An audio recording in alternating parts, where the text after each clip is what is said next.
Okay, this is what we're talking about. If I had 3 hands, I would show you exactly what I'm doing. I don't know why it's so damn blurry though. There's the tool sticking in the side of the RV. I'll show you what a weep hole looks like. Well, maybe not from this angle. It's these little slots. They're at the bottom of the windows that let the water out between. Oh boy, this is hard. I wish I had 3 hands. Between this is where the window rests. Solid construction to here.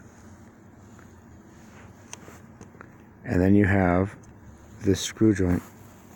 This is where the damage occurs. If that water comes over that lip and then into the second lip and then onto this lip, oh look. This joint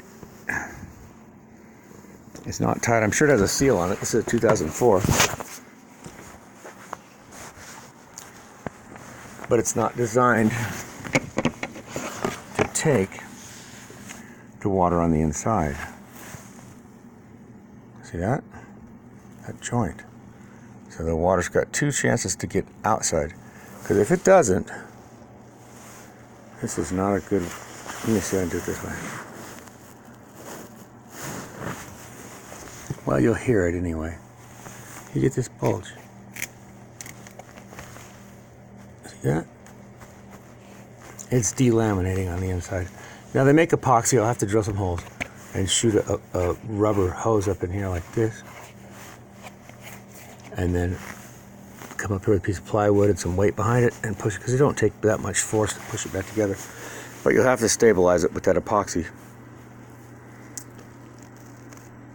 I have that only on the interior on this wall right here. And worst comes to worst, I'll just cut this out and put some kind of paneling up there. But it's useless unless you can stop that leak, unless you can figure it out. Now, when I bought this, I tore out all the old caulking on the outside. Recaulked it completely, and the caulking's not failing. It's 100% silicone. It's beautiful. It's perfectly done. It's just a skill I got from all the years of house painting. I redid the roof completely, even though it didn't need to be done. I did it 3 times. It is 20 dry mills. It's not leaking from there. It's actually leaking from these weep holes. This seam.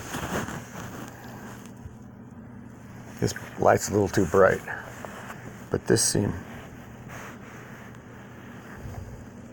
Right here. The simplest fix is to clean the weep holes. When this thing rains or when the snow melts off the roof. Hold on. Alright, come on. Up. What a pain in the butt. It actually melts from up there. Comes down, drips off the midline here. Up here. And sits on this rubber. This rubber is not angled upward to push the water off, as it should be.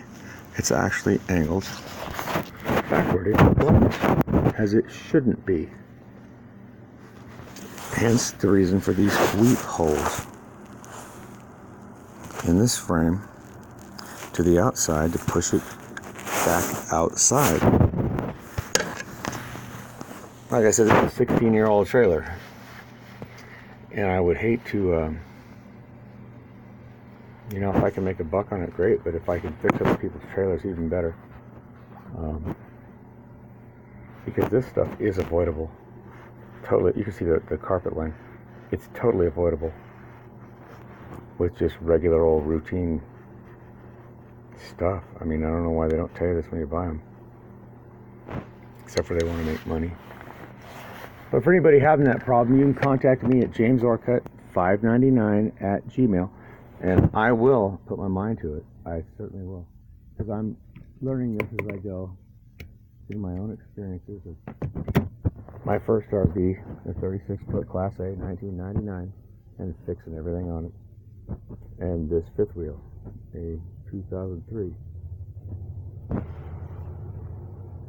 So, Anyway, would love to exchange ideas. If you know something I don't, then throw it my way. I'd love to know it.